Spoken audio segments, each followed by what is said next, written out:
with As Goes Wisconsin. Yada, yada, yada. Hello, Wisconsin! Will AI curb our loneliness? Will it curb your loneliness? Are you open to having AI make you feel a little bit more like you're not going at this alone in the world, either in the form of a pet or even the form of a significant other? 844-967-2789. Would you ever be open, and this is judgment-free, to exploring an AI pet? Because, you can't necessarily have a pet in the place that you live. Right. The expense of having an actual live living pet is not available. Allergies, or Just even don't have time. or even wanting someone to talk to and having an AI girlfriend, boyfriend, friend in general. And does this help or hurt when it comes to the loneliness epidemic? We would love to hear from you on this topic. I think this is fascinating. 844-967-2789. That's 844-96-PARTY. You're also welcome to leave a comment on the live stream if you're watching on YouTube, Facebook, or Twitter, where you can always watch us as we do this show every day. It's up to you. And I think this is super interesting because it was almost 2 weeks ago. It was the last time Greg was here on a Wednesday. I remember we talked about that it has been proclaimed that loneliness is now an epidemic in the US, and it is a public health crisis. And now the advent of AI-driven chatbots could arguably make human contact even more scarce, despite it potentially being presented as ways to curb loneliness. And so is this something that is helping or exacerbating the problem? And so I guess, in the long haul, I just don't think, because even in like chat rooms and social media, like even when you're talking to an actual other person, Right. via text, via DM, via whatever, like I'm pretty sure it doesn't replace face-to-face contact with people as far as our socialization and getting like the endorphins of actually connecting to a human, let alone separating even more of like, oh, you're not actually talking. Because somewhere in the back of your mind, you always have to know you're not actually talking to a human, right? I would think so, but enough time goes by and that line might get blurred a little bit. Because experts are worrying that AI might further cocoon people from relationships and conversations that they actually they need mentally for their mental health. But in the short term, like AI powered companions, so either pets and mental health support services, are already being drafted to fight the loneliness epidemic. And because, right now we don't have enough therapists. We've talked about this a lot on this show. We don't have enough therapists.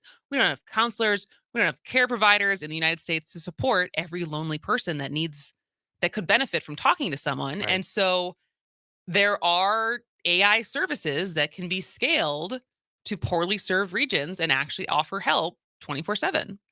And is this a good thing or a bad thing? Is this something that you feel like you could benefit from? 844-96-PARTY. Because 3 in 4 Americans say they experience loneliness. And I just think it's interesting. I just think like if this could be something that is a tangible, even if a short-term solution. And because on the positive side, advocates point to a list of applications where AI can provide loneliness relief. So there's like virtual therapists that can benefit veterans reluctant to open up to a real person and people struggling to access in-person therapy in native languages. AI conversations might be a boon for the 77% of Americans who say they want to age in their own homes.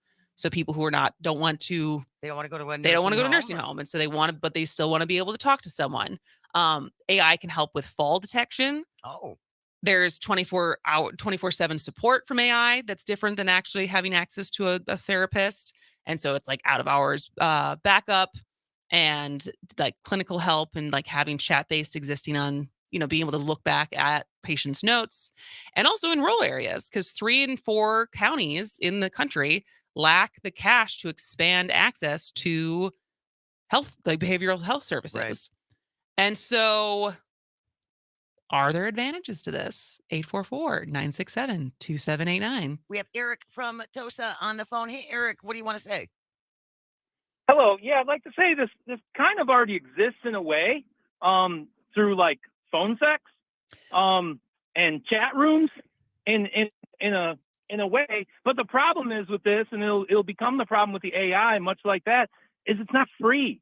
It's not going to be accessible to all. So even if it is a miraculous thing, it'll be something that only with those with means can access. Well, and I think it depends, because it's funny that you mentioned the sex rooms, because literally this weekend, news was made that there's a Snapchat influencer who made an AI girlfriend version of herself, and she made $70,000 in a week because she was charging $1 a minute for people to engage with her like AI girlfriend experience. And so I think that you're right, like Eric. I think there's going to be experiences for like girlfriends, pets that like you have to pay for, but I do think that there might be something there for the Department of Health Services and stuff for some of the mental health of like having some of the chat rooms to like do triage that could be interesting. What do you think? Well, as you said, from an industry or a resource that's already short everywhere. Yeah, short everywhere. What I'd like to say also real quickly is that I believe, because as a Gen Xer, even online dating is foreign in a sense, or kind of, not to judge, but it's difficult for Gen Xers to kind of comprehend meeting your significant other online. Yeah. Is I think millennials and Gen Z folks will pick up on it. And the few people, not even few, but the minority of Gen Xers and baby boomers that are tech savvy and open to it and all that would embrace it. But I've seen too many 60-something Luddites that refuse to even get online to imagine that the big group that's absolutely lonely in this country, which are the old folks, the seniors, et cetera, are not going to be really helped by this because they're frightened by it, because we keep them frightened by these things. So, yeah, that's super. That's kind of my 2 cents on that. Yeah, really appreciate that, Eric. Thank you so much for calling. 844-967-2789. Will AI curb loneliness? 844-96-PARTY. Mark from the SAC joining us. Hey, Mark, what do you want to say? Well, I couldn't help but think of the subtitle to the novel, science fiction novel Blade Runner: Do Androids Dream of Electric Sheep? Yeah. That is AI a new life? Actually, will it become actually a new life form? And and you can't help but remember 2001: A Space Odyssey, where Al the computer got went kind of crazy, and how far we've only gone. I mean, it'd be far better if people would be more contact with just people rather than relying on AI. Well, maybe that's just the way we're going to go. I don't know, but Mark, I worry about if the only contact you have is a relationship with AI. Doesn't that pretty much guarantee you're never going to have any conflict with that being? I mean, are they going to program AI to argue with you like an actual friend would? Because otherwise, you're just going to set up way unrealistic expectations for what kind of interactions you can have with real humans. Well, get a dog, because a dog actually listens to you, and they might not might not answer back, but they love you. Or even a cat, and they love you. Cats, I don't know if they always love you, but the dog does. Thanks so much for the call, Mark. Have a good day. No problem. 844-967-2789, 844-96-PARTY. All you cat people, feel free to call. Yes, feel free to defend cats. I actually did say that as a joke. There's been some cats that I like, but some great cats certainly do not love you the way a dog loves you. And most cat owners, I think, would agree with that, as far as the cat will sometimes, you have to earn their affection, versus a dog who just unconditional. But it's funny that Mark mentions Blade Runner, because I was talking about this this AI girlfriend, Karen AI. So is a 23-year-old influencer named Karen Marjorie, and she has more than 1.8 million followers on Snapchat. Wow.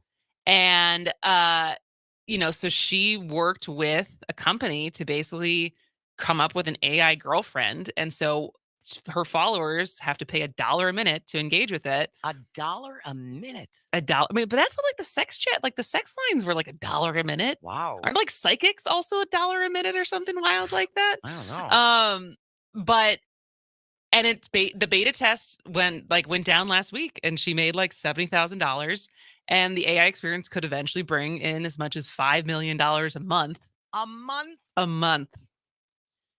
I may have to rethink my career path. I mean, that there's people on like OnlyFans who are making that kind of money too, but this seems a lot easier because it's the scale. The scale is enormous. Yeah, and all I want to have to do is talk. Trust me, you wouldn't want to see me. 844-967-2789. Scott from Chicago. Hey, Scott, thanks for joining us. What's up? Hey, so I was not sure if I wanted to bring this up, but you had mentioned the influencer, and I saw that article yesterday, and then the potential harms of how to interact with normal people.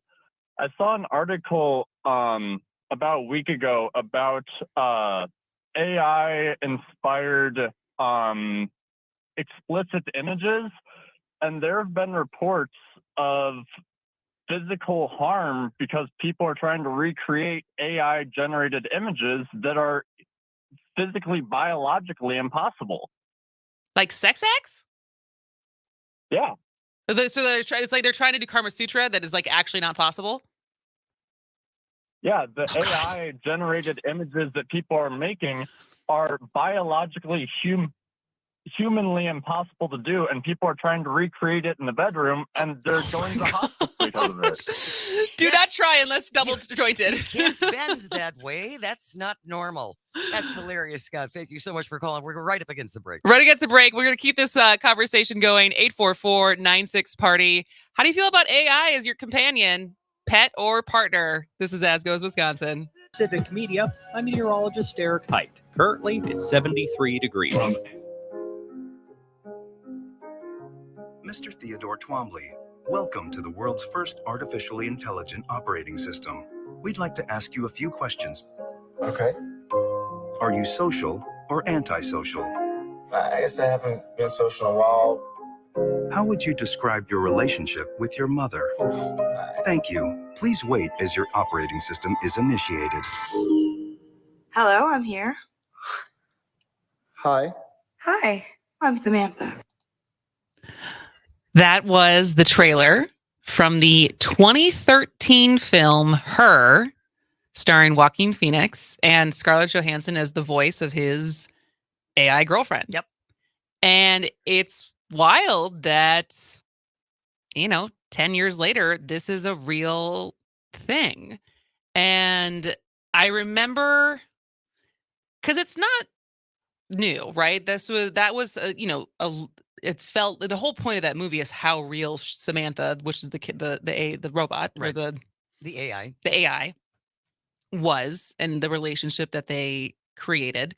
But there was also a similar, I think a couple years prior to that, maybe 2006, 2007, there was Lars and the real girl. That's right. And that was controversial because those real dolls, are basically sex toys. And but they also get used as companions, and your live-in girlfriend that is a doll that is like thousands of dollars, and with like silicone, like the skin feels real and the hair feels real and everything like that. And so the attempt to create things, intelligence that can be companion and provide companionship to antisocial people is not brand new with this AI, like Karen AI, right, that was, premiered last week, or because even the pet thing has been around. You mentioned this morning, but I remember I was in middle school when I got my first Tamagotchi. That's what that was, right? It was a pseudo pet. It was, you wore it at your little your belt loop. You had to keep it alive. You kept it alive. I think the most I ever kept mine alive was like 5 days. Just saying something. Maybe it was why my mom never let me get a dog. She knew that I'd kill that too. But and so they've improved obviously since then. but they can be programmed with realistic personalities and physical features like fur and tails that wag. And, living pets, obviously, I think you and I don't have to be convinced, bring a lot of benefits. Absolutely. Which have been proven, proven to be being able to reduce loneliness and anxiety for owners. Better health. But promoters of AI pets say they can offer similar benefits for those who can't take on the responsibilities and costs of keeping a pet alive. And so if you think about people with dementia, who obviously don't have the capacity anymore to take care of a pet, right? City dwellers who live in buildings that don't allow pets. But there is one company called Tombot, which is a startup providing robot dog companions. And the CEO of that says that his devices are alternative to psychotropic medications that turn seniors into zombies. Oh, my. But I have to tell you, a number of years ago, I volunteered with HAWS, the Humane Animal Welfare Society out here. And I used to take kittens to nursing homes. And you only got to spend like 5 minutes with each person in there. But I think for those people, for people in nursing homes, for people who are in hospice, I think that would be a huge benefit. Just having rotating pets come in. Yes, I really do. I think that would be enormously helpful because I would only get to spend 5 minutes with these people, and as much joy that it brought them, it was not nearly enough. Yeah. The interaction was not nearly enough. And I could maybe see that for myself down the road. When it gets to the point where the dogs need to get walked. Dogs need regular exercise. Dogs are different than cats. Yeah. And have, I would say, greater needs, on a daily basis. What about an iguana? Oh, ew. No. What about turtle? I had turtles. What about a Chocosaurus? Oh, no.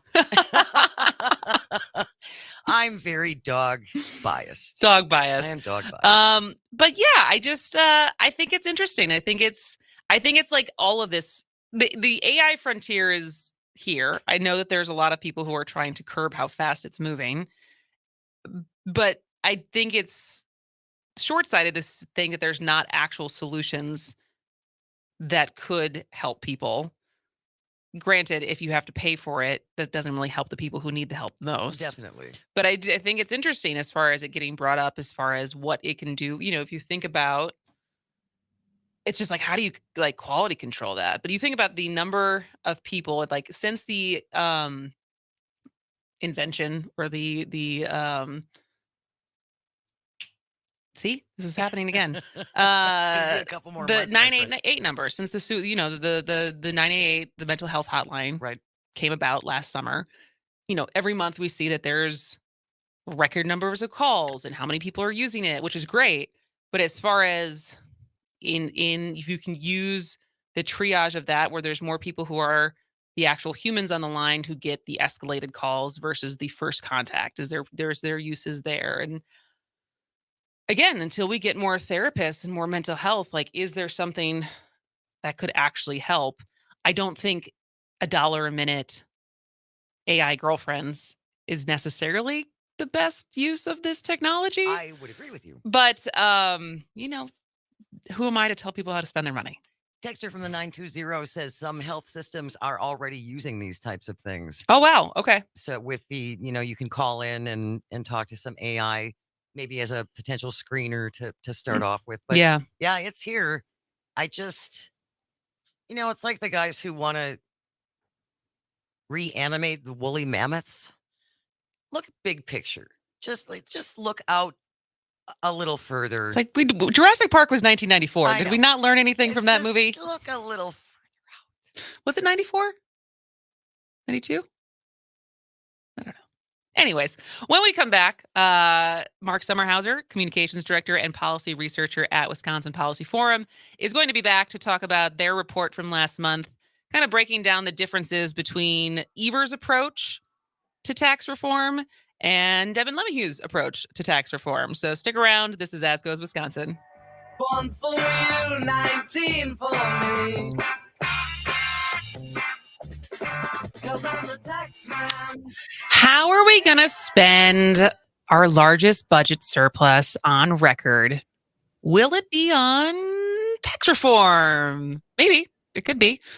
Fears potentially likely that our upcoming 2023 to 25 state budget could bring big tax changes. But what will that look like? We have two competing tax plans. One coming from Governor Evers, obviously a Democrat, who has proposed income tax cuts, but that differs from Devin LeMahieu, state Senate Majority Leader in the state Senate. And both plans are pretty different as far as who benefits from them, what revenue it brings in, and how it kind of frames and argues for Wisconsin to be a more competitive place for labor. And so returning to talk through this is communications director and policy researcher for Wisconsin Policy Forum, Mark Sommerhauser. How you doing, man? Hey, Kristen, it's good to be back with you. Good to have you back. So we're a little behind the ball because I think you guys released this report early April.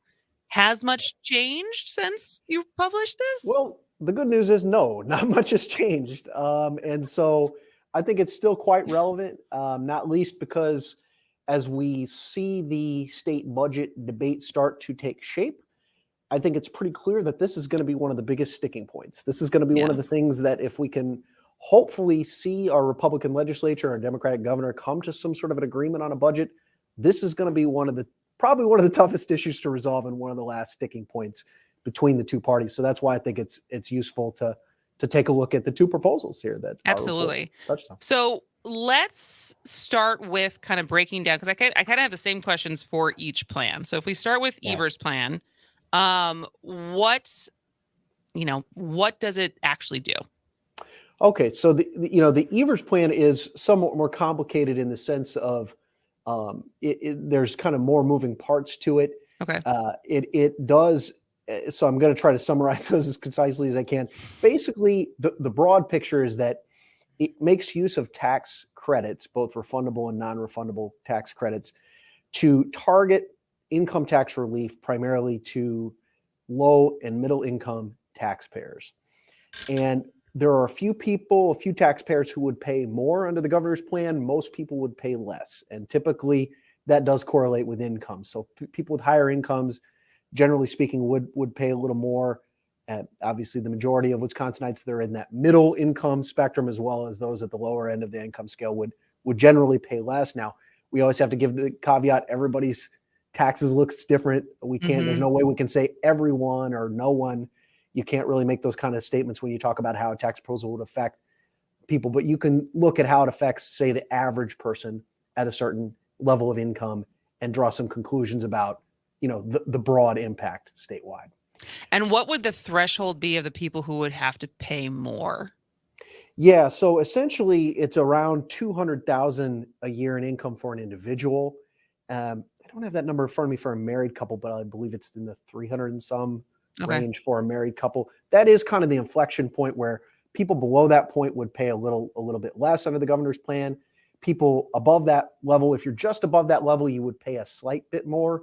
If you're way above that, if you're at the, let's say, 1 million a year or more income, which obviously is not a whole lot of Wisconsinites, but there are some, those folks would see a much larger increase in their tax bills. So, the governor, to kind of give a very quick overview of kind of the way the governor is trying to accomplish this, by far the biggest piece of his proposal in terms of tax relief is he wants to create a non-refundable income tax credit that would basically equate to 10% of an individual or a couple's net tax liability, or $100, whichever is greater.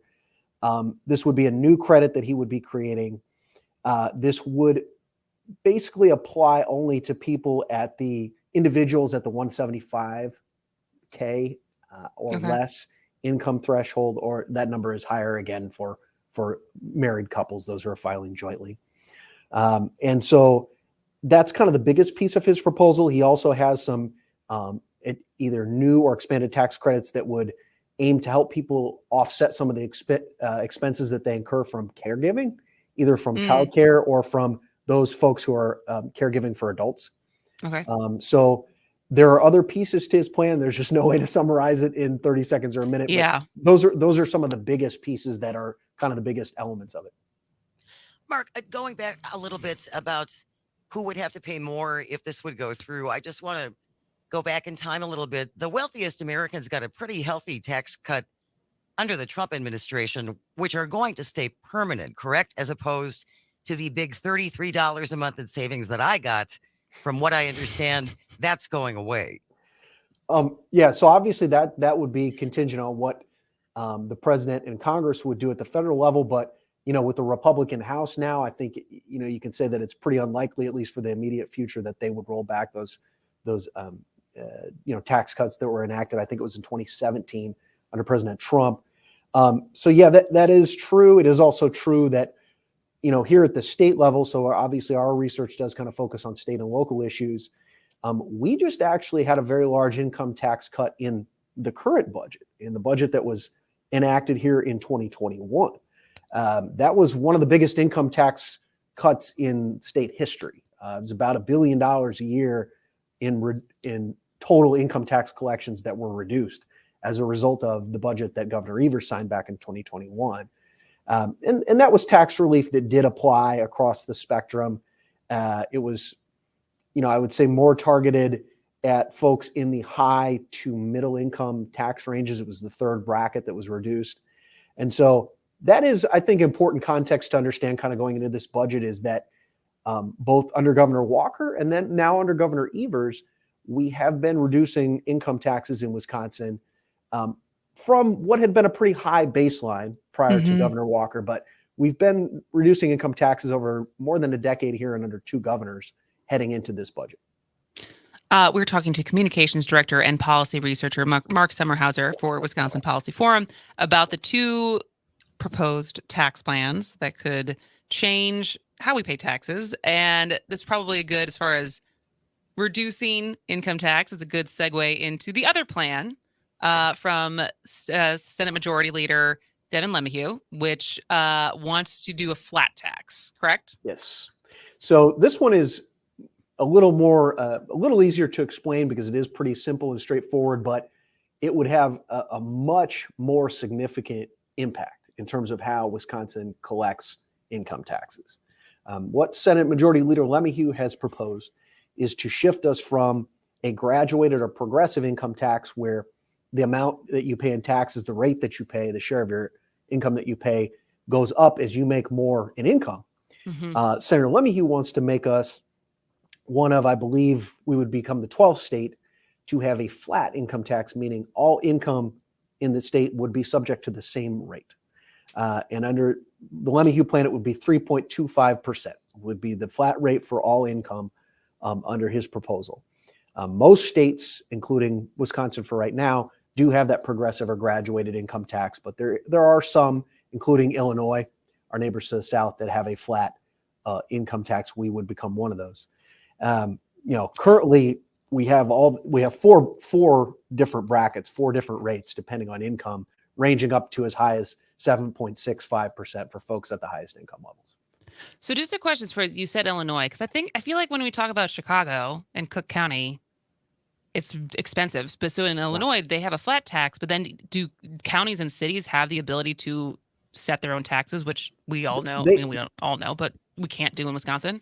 They have much more ability in Illinois to impose other forms of taxation at the local level. I don't have it right in front of me, but I know, for instance, there are a lot more local sales taxes at the local level in Illinois, which generally are very restricted here in Wisconsin. Counties in Wisconsin can collect a half-cent sales tax, but other than that, municipalities and other localities really cannot do that. So yeah, it is true. That if you look at sort of the overall tax picture, you see some higher levels of taxes paid, especially in Cook County and in the city of Chicago, that just reflect a really different philosophy there in terms of letting local governments collect other forms of taxes. And I bring that up only because I feel like so often it's not always apples to apples as we compare ourselves to other states because of local control, because of overall tax burden. When we talk about income taxes versus sales taxes versus property taxes and all these other things of like how they try to make up revenue. And so with kind of the apples to apples of these two plans that would both are being presented in our state, what is kind of the tax revenue differences, like the projected tax revenue differences between these two plans as far as what the state could lose or gain? So that's one of the biggest differences between these proposals, because the Evers plan would essentially be almost a wash in terms of tax revenue. It would have a very slight negative impact, meaning the state would actually lose out on about $43 million a year in tax revenue under the governor's proposal. So that, in the context of the state budget, that's not a large amount of money. Under the LeMahieu plan, very different picture there. So the LeMahieu plan would phase in. It would not, all of it would not take effect right at first, but by the time it were phased in by 2027, it would be a reduction in income tax collections of more than $5 billion each year going forward. Wow. So that's a big difference. That's like almost significant. That's 5/7 of our current record surplus. Wow. That's a large amount. And another way to think about it is like, so for the 2022 fiscal year that we completed here, total income tax collections all throughout the state for the year were about $9.2 billion. So you can see that under that proposal, it would be a very fundamental shift in terms of how we collect taxes in Wisconsin. We are right now, Wisconsin was actually, a fun little trivia fact, was the first state to implement an income tax at the state level back in 1911. And we have historically been one of the states that is more reliant in terms of how we collect tax revenue and pay for state and local government services. We have historically been one of the states that is more reliant on the income tax. And I think it's clear that, the LeMahieu plan is thinking about wanting to fundamentally rethink that approach, and in terms of how much it decreases tax collections. So that's, again, one of the biggest differences between the two plans. And the other biggest difference, at least the way that I gather it, is who benefits and how much they benefit. It seems like, to put it in crude terms, middle class, working class people get a break of $100 to $500. Like, it's a break. They get some, but it's not like, going to change their trajectory as far as how much money they are putting out, versus the top earners in Devin LeMahieu's plan could have a huge windfall, correct? Correct. Yeah. I mean, that's basically true. I mean, you have to keep in mind that, Senator LeMahieu's plan just is a much, much bigger tax cut overall. So there is just that there's more money to kind of spread around to give in tax cuts. And yeah, you're correct. I mean, everybody under the LeMahieu plan would see, nobody would pay more. Everybody would see at least a slight reduction in their taxes, at least across all income levels. Again, with the caveat, everybody has different tax liability, but across all income levels, each income level would see a decrease under his plan, but it would be much, much greater for folks at the higher income levels. The way to think about that, I think, is that for folks that are making above that top bracket of $280,000 a year for individuals, I think it's $375 about for married couples. Those folks are currently paying on the income that they make over that threshold, that 7.65% rate. So now under his plan, that goes down all the way down to 3.25%.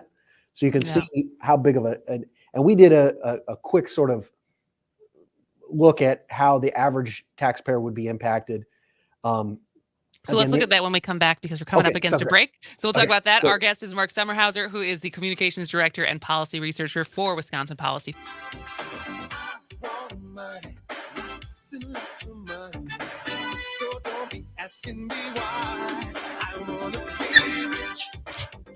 I also want to be rich. Wouldn't it? I know money doesn't buy happiness, but it does solve some problems. I want to do an experiment and see if that is true. Welcome back to As Goes Wisconsin. I am Kristen Bry. She is Jane Madnair. We are talking to communications director and policy researcher for Wisconsin Policy Forum, Mark Sommerhauser, about the two different plans that are being talked about in Madison as far as tax reform in the state of Wisconsin to take advantage of the $7 billion surplus that we have. And, we're talking about kind of who benefits under each plan, but ultimately this always comes back to the arguments between what makes Wisconsin a more competitive place in the, race for talent, in the race for population, in the race of trying to alleviate our labor shortage and drive innovation and have companies start here. And so maybe if you can explain a little bit more of what those two kind of like competing philosophies are. And then I think the bigger question also is like, is there any proof that Wisconsin Policy Forums come across that like bolsters either argument? Yeah. So this is really the big question that kind of underpins the whole debate that we're having here is like what are the sorts of aspects to a tax code that make a state more competitive, because there's a big difference in income tax codes between states. I think the governor and the proponents of his plan would argue that their plan would make the tax code more equitable and give more direct relief to people in his view who need it, people whose household budgets have been most impacted by things like inflation. And the school of thought that is, I'd say, typically associated with people that think that way about taxes is that if you put more money in the hands of people at the middle to lower income end of the income ladder, they need that money, and so they're therefore more likely to spend it and put it directly back into the economy, which of course is going to benefit someone else. To look at kind of the opposite end of the spectrum there, for folks like Senator Lemmyhugh and the proponents of his plan, what I think they would argue is that I think they would say that by lowering taxes on the highest earners, which is what their proposal would do primarily, it would create an incentive for more high income people to either move to Wisconsin or not move away from Wisconsin. They certainly would note to you that the two fastest growing states in our country, Florida and Texas, do not have income taxes at all. Yep. And thus are taxing high income people much less. And of course, then you get into a broader debate about why are people moving to those states? Is it because of their income tax bills, or is it because they like to live next to a beach? And so that's a much bigger debate. We have beaches; they're just not always warm year round. Right. Yes, and that's a really complex question to answer: is what motivates people to move where they do? Well, I'm sure taxes are one part of it. I'm sure weather's one part of it, and there are other things as well. But those are kind of. I think a lot of the debate does boil down to the extent to what extent do tax codes really move the needle in determining where people live, where people invest, where people choose to start a business. That's where a lot of the differences lie. But the other piece of it being too, that we do see that states, especially the states without any income tax at all, do tend to invest less in government services overall.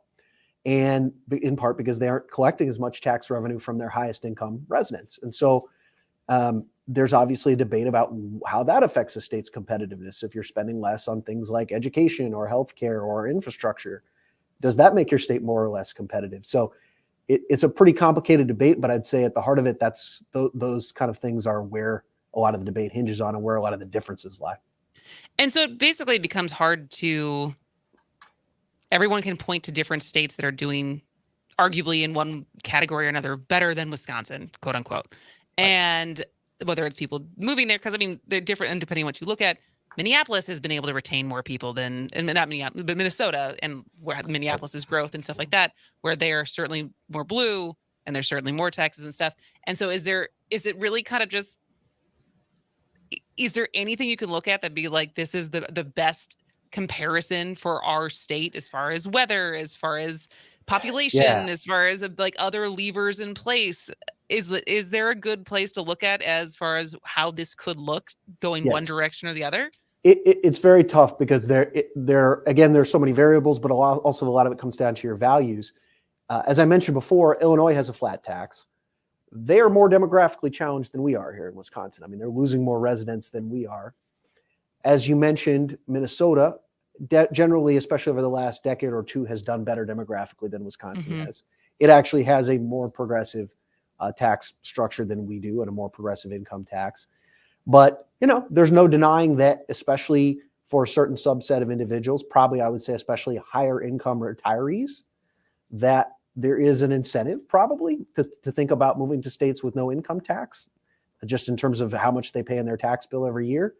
So, it is difficult. And then, of course, again, as I said, it also gets back to how much money you have to pay for government services and how important you think that is in making your state an attractive place for people to live and do business. So I wouldn't say there is one gold standard, because a lot of it does come down to how important do you think, for instance, it is to have higher income people pay more in taxes. Some people don't think that's important. Other people, that's a pretty strongly held value for them. So, it's tough to apply one standard across the board. Well, I just know that I am so excited about the potential of the flat tax proposal that will probably get me another $30 a month. Wowza. To replace the one that's going to be going away that Trump did. I'm so happy. Shane. Mark, do you have a response to that? No, I mean, I think that it's reasonable for this to be a really important part of the state budget debate. And it's reasonable. I think a lot of people will think that with a $7 billion surplus, that there ought to be a discussion about tax cuts. That's reasonable.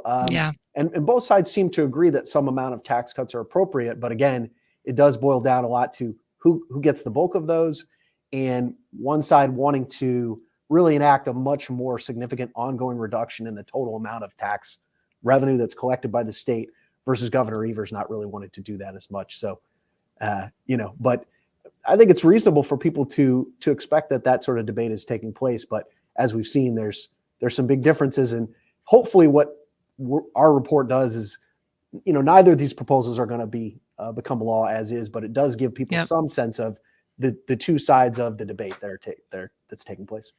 Absolutely. All right. Well, as always, so great having you on the show, Mark. We will link the report to today's show notes at asgoeswisconsin.com/listen. And we'll talk to you next time for the next report that comes out from Wisconsin Policy Forum. Always look forward to it, Kristen. Thank you. All right. Have a great day. Okay. You too. All right. Well, we're going to take a break for the top of the hour news. And when we come back, a new game to teach you what it takes to be a journalist. Sounds kind of fun. All right. This is As Goes Wisconsin.